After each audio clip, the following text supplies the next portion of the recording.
आज अपने वसाइल के बारे में किसी किस्म की खुशफहमी का शिकार ना हो और न ही किसी से ऐसे वादे करें जिनकी तकमील अब के लिए मुमकिन ही ना हो।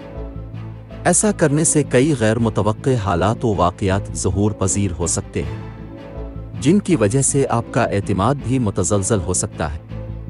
आज किसी भी वक्त आपके यहाँ मेहमान आ सकते हैं या आप बज़ान खुद अपने रिश्तेदारों से मिलने का प्रोग्राम बना सकते हैं। आज जज्बात और जोश में खुद ही ना बोलते जाएं बल्कि दूसरों को भी बात करने का मौका दें।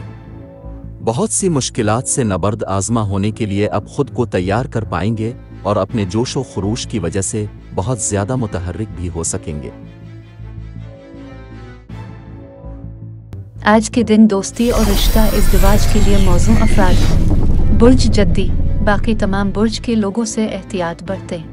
आज के दिन मुलाजमत और कारोबार के लिए मौजू अफराद। बुर्ज सरतान, बाकी तमाम बुर्ज के लोगों से एहतियात बरतें।